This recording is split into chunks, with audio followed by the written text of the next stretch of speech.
Pada kesempatan kali ini, saya ingin melakukan sebuah klarifikasi sekaligus menyampaikan permohonan maaf atas apa yang saya ucapkan dalam sebuah materi stand up komedi yang belakangan ini sedang tersebar luas di internet.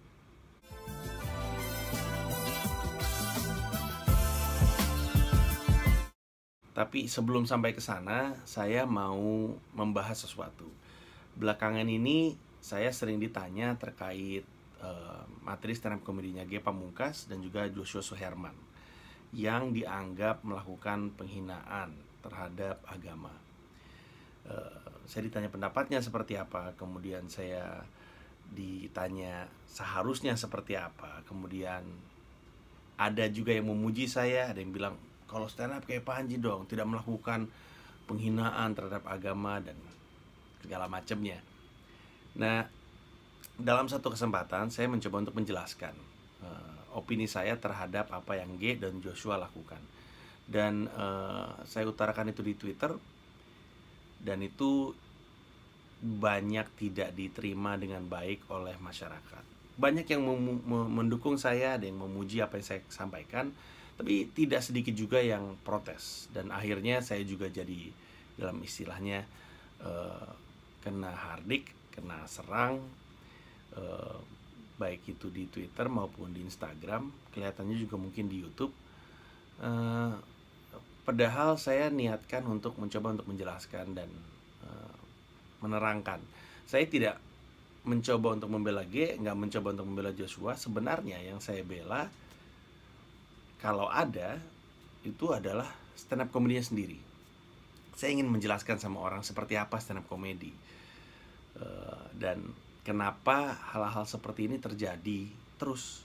Kadang sama, hari ini sama G, ntar sama Joshua, ntar mungkin Soleh Solihun yang waktu itu pernah dimarahin sama, saya nggak tahu, komunitas atau aliansi pengendara motor karena materinya Soleh dianggap menghina pengendara motor. Nanti mungkin dilakukan oleh Mongol karena Mongol waktu itu pernah punya materi tentang copet, dan kemudian teman-teman kita yang suku Batak kemudian protes, dan masih banyak lagi. Ini di luar stand up komedi pun terada siapa, Zaskia Gotik, atau mungkin juga pernah dilakukan salah ucap oleh misalnya Olga atau siapapun. Bahkan kalau lihat ke belakang, Warkop DKI juga pernah menghadapi protes keras karena dianggap menghina. Saya ingin mencoba untuk menjelaskan bahwa dalam komedi kesalahpahaman itu sering sekali terjadi. Jangankan dalam komedi, dalam berbahasa secara umum emang sering salah tangkap. Dunia komunikasi itu dunia yang menarik ya, karena hanya di dunia komunikasi kita ngelempar sesuatu dan orang nangkapnya beda. Di dunia nyata, kalau saya ngelempar bola, tentu orang akan nangkapnya bola. Kalau saya lempar apel, yang ditangkap apel. Kalau saya lempar kayu, yang ditangkap kayu, udah pasti. Kalau saya lempar kayu nyampe ke sananya bola, dianggap ajaib sekali gitu.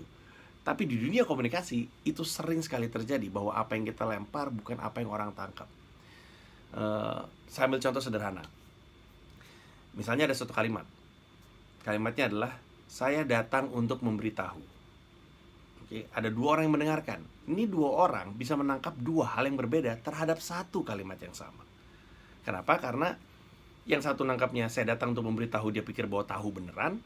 Yang satu bilang memberitahu sebuah informasi. Aneh? Nggak juga. Bahkan di bahasa Indonesia ada istilahnya. Ada tikus. Di bahasa Indonesia ada istilahnya ambiguitas fonetik, ambiguitas gramatikal, ambiguitas leksikal. Kayak contohnya saya datang untuk memberitahu itu ambiguitas fonetik gitu. Jadi memang lazim dan diketahui oleh secara keilmuan ya, memang itu ada. Nah, apalagi materi stand up komedi, karena dalam melakukan pertunjukan materi stand up komedian itu sering bermain majas, personifikasi, alegori, majas, sinisme, majas sarkasme, dan masih banyak lagi. Sehingga banyak kalimat-kalimat yang sifatnya bersayap. Nah, ketika saya ditanya, ini gimana ya Panji ya soal pertunjukan stand up komedi ini, saya bilang saya sangat menyayangkan betapa banyak orang yang terburu-buru untuk ngamuk gitu. Terutama dengan argumen atas nama agama. Kalau dicek ke Instagram saya ya, ada beberapa, sekarang udah enggak sih, udah pada mungkin udah pada nggak marah. Tapi beberapa posting ke belakang itu ada banyak posting Instagram saya yang komennya ratusan, dan kalau dilihat itu ratusan itu isinya maki-maki. Kata-kata dan bahasa yang saya nggak habis pikir itu bisa keluar dalam rangka membela Tuhannya. Saya tidak bisa bilang saya adalah umat muslim yang baik. Saya nggak bisa bilang bahwa saya agamanya dalam. Tapi saya ingat Rasulullah pernah bilang, sampaikanlah apa yang dariku walau hanya satu ayat. Jadi, dan saya rasa itu juga kekuatan umat muslim ya, kekuatan Islam, bahwa kita tidak perlu menjadi ahli, nggak perlu jadi dai, nggak perlu jadi ustadz untuk berdakwah. Karena dakwah pada prinsipnya adalah menyampaikan apa yang menjadi perintah Allah, apa yang diharuskan, apa yang dilarang. Semua orang boleh saling memberi informasi itu. Makanya saya juga terima ketika ada orang yang bilang, Mas Panji nggak boleh kayak gitu, Mas Panji tahu nggak bahwa sebenarnya dalam Islam tuh gini. Saya terima, karena itu adalah bentuk dakwahnya kepada saya, dan itu kekuatan kita, bahwa kita harus menunggu ada jenjang gitu. Cukup demokratis dalam Islam, semua boleh saling ngasih informasi. Dan dalam semangat yang sama, saya mau mengingatkan bahwa ketika kita melihat ada sesuatu yang kita tidak suka dan kita rasa kita benci dan kita mungkin tersinggung, apalagi ketika membawa agama kita atau mungkin Tuhan kita atau mungkin Rasul kita, pesan dari saya yang saya sangat ingin sampaikan adalah jangan sampai emosi kita menang atas keimanan kita. Karena itu yang sering terjadi di Indonesia terutama. Keimanan kita itu kalah sama emosi kita. Karena ketika kita ngeliat sesuatu yang kita tidak suka, yang keluar duluan adalah kata-kata yang kasar dan makian yang bukan main. Padahal keimanan kita kalau didahulukan, maka kita diingatkan bahwa kita diperintahkan untuk tabayun.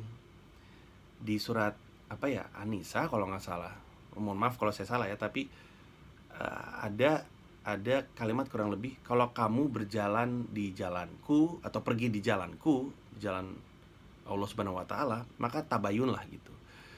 Dan perintah tabayun ini diberikan supaya kita meneliti dulu, mencari tahu lebih dalam, agar kita tidak kemudian melakukan sesuatu yang malah dekat ke dosa atau berlaku tidak adil dan akhirnya membuat keadaan lebih buruk.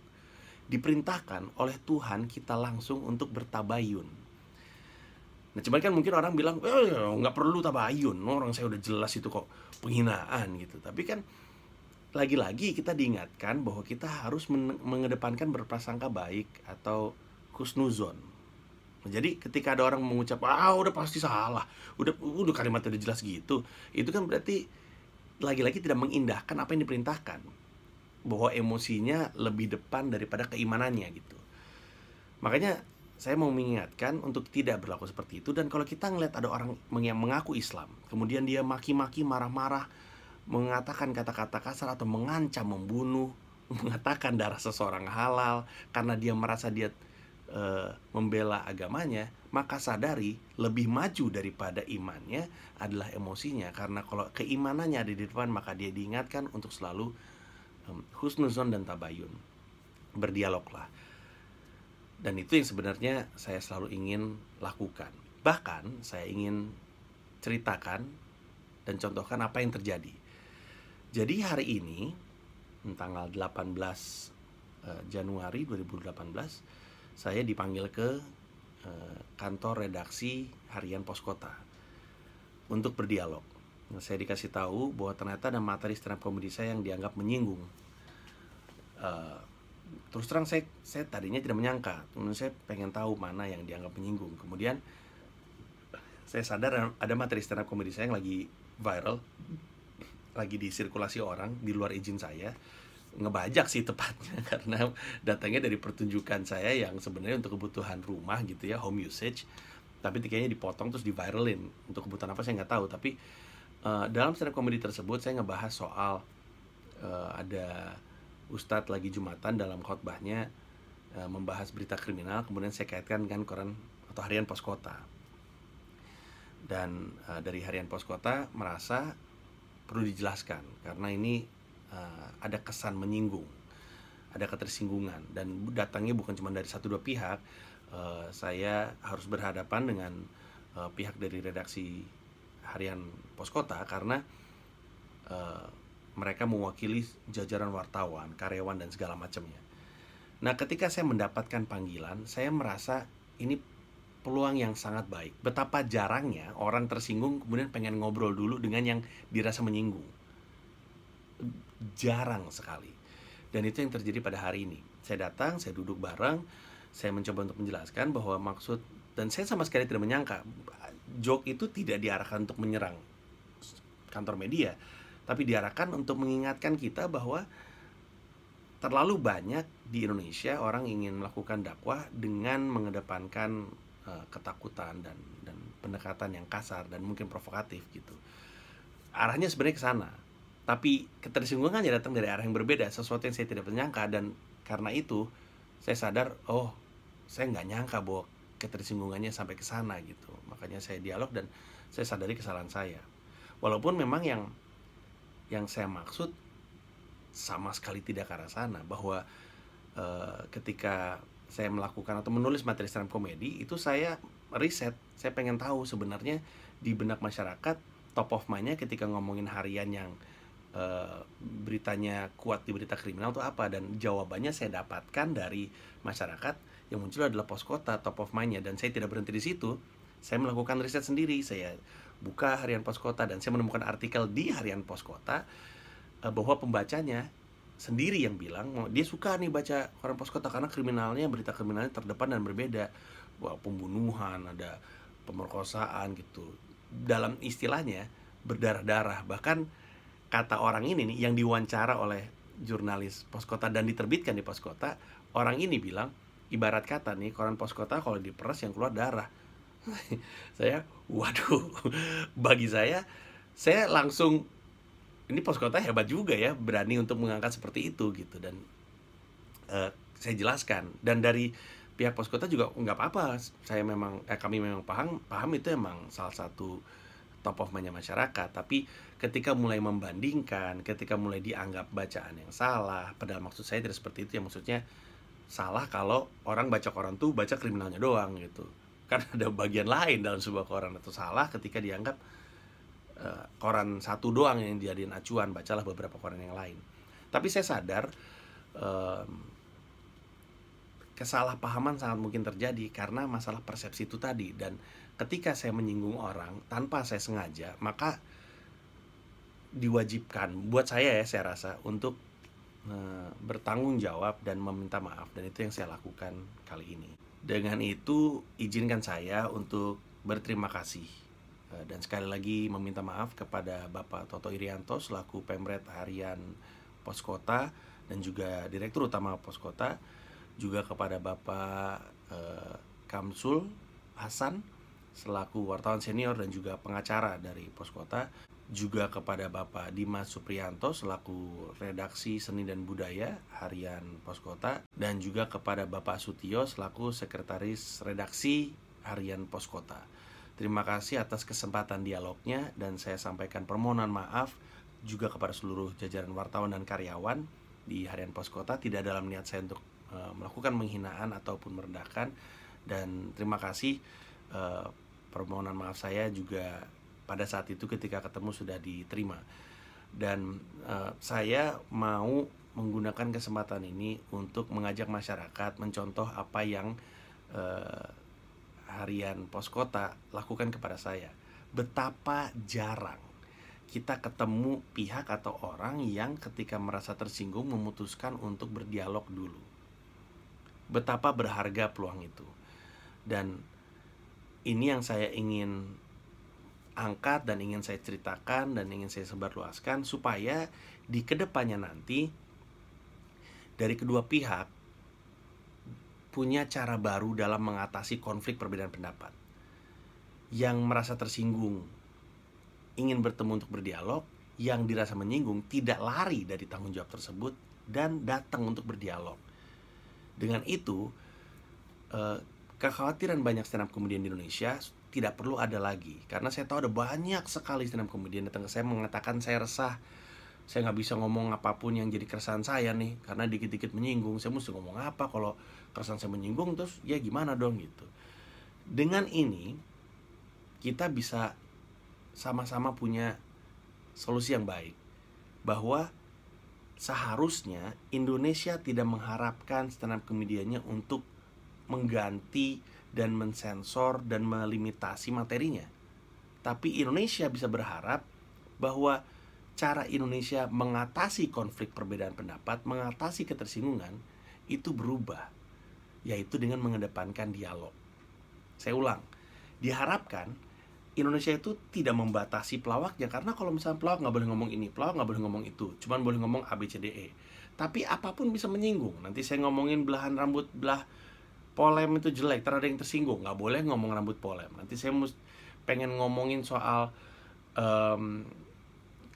misalnya jeans bolong-bolong, saya bahas, ntar ada yang tersinggung sama jeans bolong-bolong, ntar nggak boleh ngomongin jeans bolong-bolong. Nggak ada habisnya, karena orang akan tersinggung aja.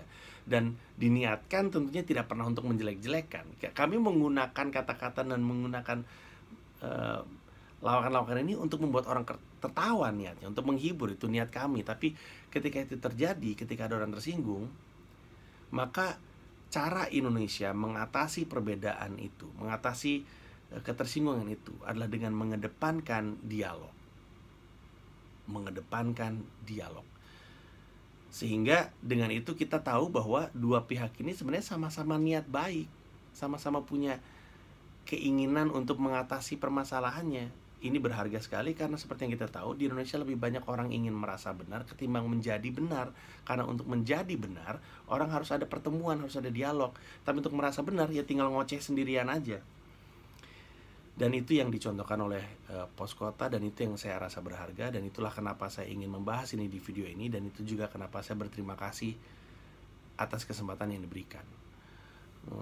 Juga saya mohon maaf sekali lagi, tidak pernah dalam niat saya untuk menghina atau menjelekkan. Dan moga-moga saya juga memberi keberanian untuk banyak stand up comedian atau kreator atau content maker untuk tidak malu meminta maaf ketika memang ada orang tersinggung di luar yang diniatin kita. Kecuali kalau memang kita pengen mengkritik orangnya tersinggung, nah kita nggak perlu minta maaf, karena emang kan kita pengen ada dialog nih, pengen ada perubahan dalam kritikan kita. Ya udah, terusin aja.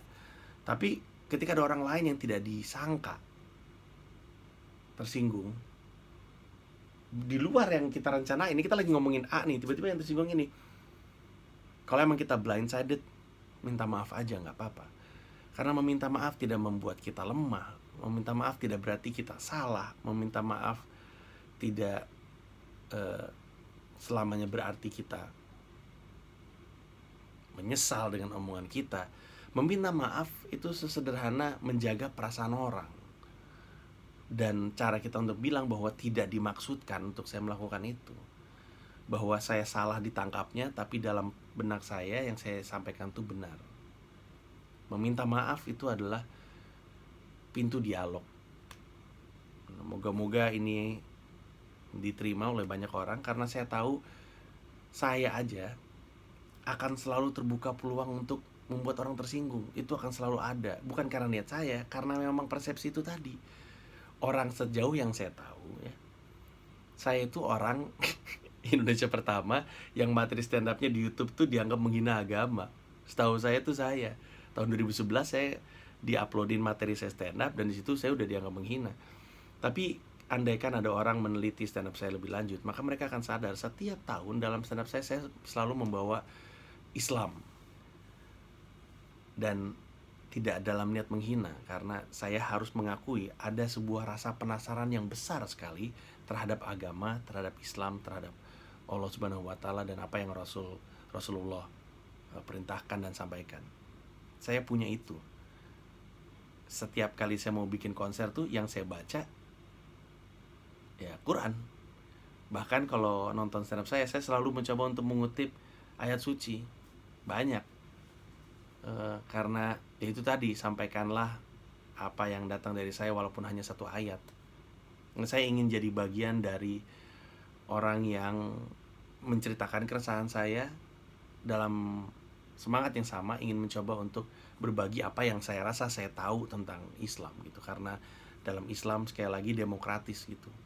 Saya diajarkan nggak harus nunggu jenjang tinggi untuk berbagi dan berdakwah. Dan moga-moga itu yang tersampaikan, niat baik itu yang tersampaikan. Ini video sangat panjang. Saya berterima kasih sudah menonton, dan moga-moga kalau ada kebaikan dari video ini mau disebarkan, dan kalau misalkan ada yang salah saya mohon maaf sekali lagi karena tidak pernah saya niatkan. Sekian dulu dari saya Panji Pragiwaksono, terima kasih.